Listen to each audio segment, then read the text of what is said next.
빠지신 분들이 눈에 보이기 시작하니까 무슨 약이나 또 서로 묻고 생각보다 관심들이 굉장히 많으세요. 옛날에 그 암페타민 유도체들은 보조수단 레벨이었는데 이 약은 보조수단 레벨을 좀 넘어섰어요.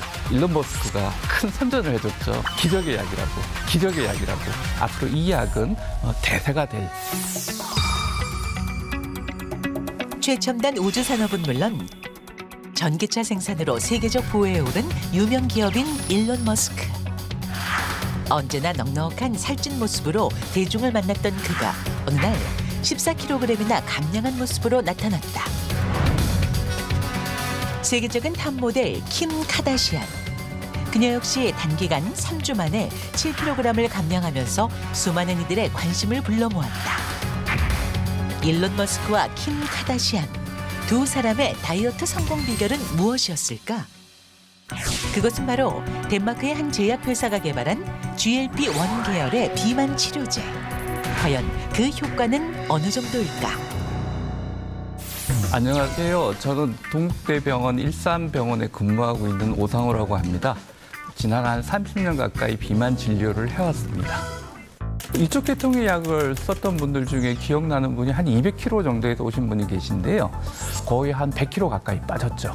체지방만 한 8, 90kg 이상 빠졌던 기억이 나기 때문에 처음에 오실 때하고 나중에 나가실 때하고 완전히 딴 모습이었어요.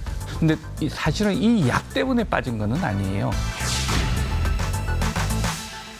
이 약에 운동 식사요법이 같이 겸해졌기 때문에 그랬고요.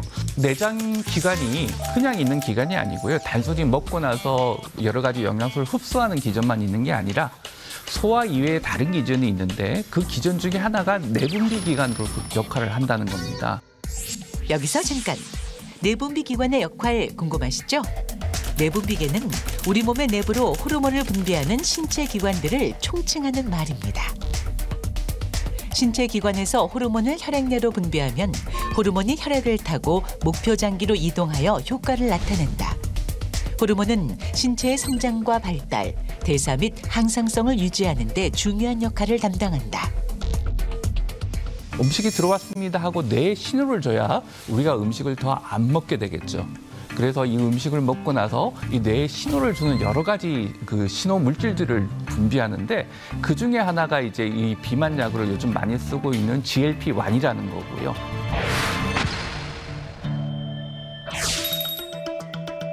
GLP-1은 식사 후 장에서 분비되는 호르몬 중 하나다. 대표적인 기능은 대장의 인슐린 분비를 촉진함으로써 혈당을 안정시켜주는 역할. 또한 뇌신경중추의 작용에 식욕을 억제해주고 위장관 운동을 더디게 함으로써 포만감을 느끼게 해준다. 그 결과 당뇨병뿐 아니라 체중 감소에 도움을 준다고 알려져 있다.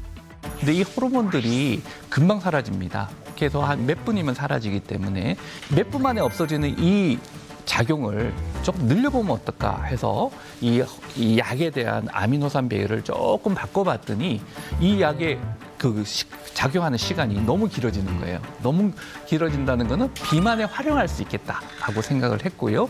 그래서 만들어진 약이 이 약입니다. 그러다 보니까 이 약은 장 운동을 억제하는 효과들이 시간이 길어지고 나니까 먹다 보면은 더 이상 못 먹겠다 하는 생각이 들고요.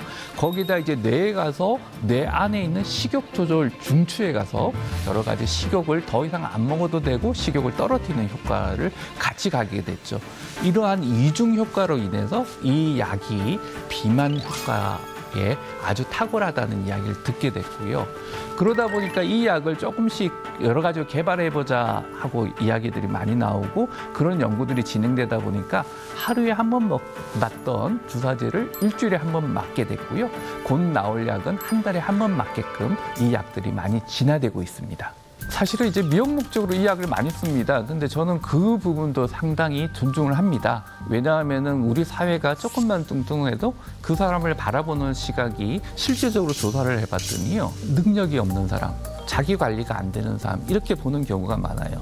그래서 이런 여러 가지 사회적 편견이 있기 때문에 그런 목적으로 쓰는 건 좋지만은 사실 그분들보다는 정말 필요한 사람들은 이 약의 혜택을 못 받고 있다는 문제가 있습니다.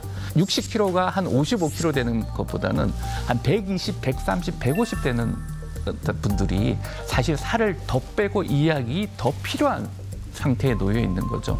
근데 이제 우리가 사람들이 생각하기에는 우리 비만과 관련된 이런 약들을 의료보험을 해주면은 사실은 뭐 자기 관리가 안 되는 사람 약 쓰는데 이렇게 의료보험 해줘야 되나 하고 반대하시는 분들이 많은데요. 고도 비만으로 넘어가시는 분들은 다 사연이 있어요. 그 사연을 듣고 나시면은 그런 생각이 안 드실 것 같아요. 그래서 되도록이면은 이 약들은 보험 인정이 되었으면 하는 그런 바람이 큽니다.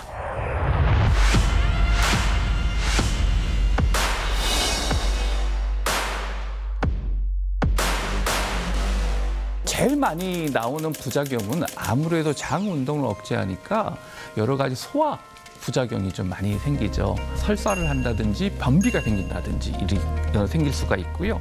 또 장 운동에 정체되다 보니까 여기에 여러 가지 가스 같은 게 많이 차서 복통이 일어날 수가 있습니다.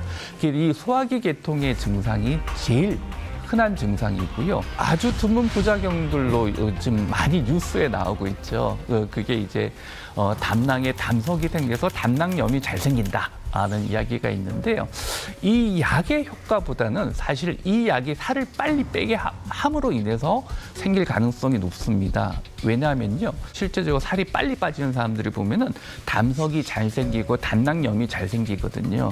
그래서 이 약보다는 오히려 살이 빨리 빠지면 생기는 부작용이 있기 때문에 담석이 있거나 담낭에 문제가 있었던 분은 잘 모니터링 해가면서 이 약을 써야 되고요. 그 다음에 이제 그 췌장에서 인슐린 분비를 자꾸 자극하다 보니까 아무래도 췌장염의 위험이 조금 높아집니다. 췌장 질환이 있었던 분들은 좀 주의해서 쓰실 필요가 있습니다. 이 약 자체가 장 운동을 억제하고 식욕을 빨리 떨어뜨리다 보니까 이 살이 빨리 빠지는 게 안 먹어서 빠지는 거거든요. 안 먹다 보니까 사실은 이제 근손실이 잘 옵니다. 또 에너지 차가 근육하고 지방하고는 한 4~5배 차이 납니다. 그래서 안 먹기 시작하면은 사실 지방보다는 근육이 굉장히 빨리 빠지게 돼 있죠. 그래서 사실은 이 약의 부작용으로 볼 수도 있는데요. 이 약 자체가 근손실을 빨리 일으키게 하는 기전이 있다보다는 자기가 잘 안 먹게 됨으로 인해서 오는 근손실이 많기 때문에 이 약을 쓰시면서 매 끼니 챙겨 드시고 운동을 하셔야만 근손실이 없습니다. 또 근손실이 많이 되신 분은 이 약을 끊는 순간에 금방 요요 현상을 겪어서 살이 더 찌기 때문에 많은 주의가 필요합니다. 아예 한꺼번에 고용량을 사서 조금씩 줄여서 맞으면 싸게 비용이 들지 않을까 하고 생각하시는 분도 계시고 또 이야기하시는 분들이 계신데 굉장히 위험한 생각입니다. 왜냐하면 그 약은 한번 까고 나면은 6주 지나면 변형이 있을 수 있기 때문에 되도록이면은 제약회사가 이제 설명서에 적혀 있는 대로 그 제약회사가 제안한 방법대로 맞으시길 권하고 싶습니다. 이 약을 계속 맞다 보면은 살이 그냥 빠진 상태로 계속 유지되냐? 아닙니다. 이 약도 한 2~3년 지나면 조금씩 다시 찌기 시작해요. 사실은 운동 식사요법이 장기적인 플랜을 가져가는 게 제일 중요하고요. 이 약들을 쓸 때는 상당히 오랜 기간 써도 되지만은 운동 식사요법과 아울러 장기 플랜을 보면은 어느 정도 레벨에서 그냥 끊어주는 게 사실은 좋을 것 같아요. 2년이 됐든 3년이 됐든. 근데 오랜 기간 쓸 수 있는데 운동 식사 개선 없이 하면은 반드시 나는 다시 찐다. 그래서 운동 식사요법을 장기적인 플랜의 기본으로 삼자. 이게 핵심 중에 핵심이라고 할 수 있죠.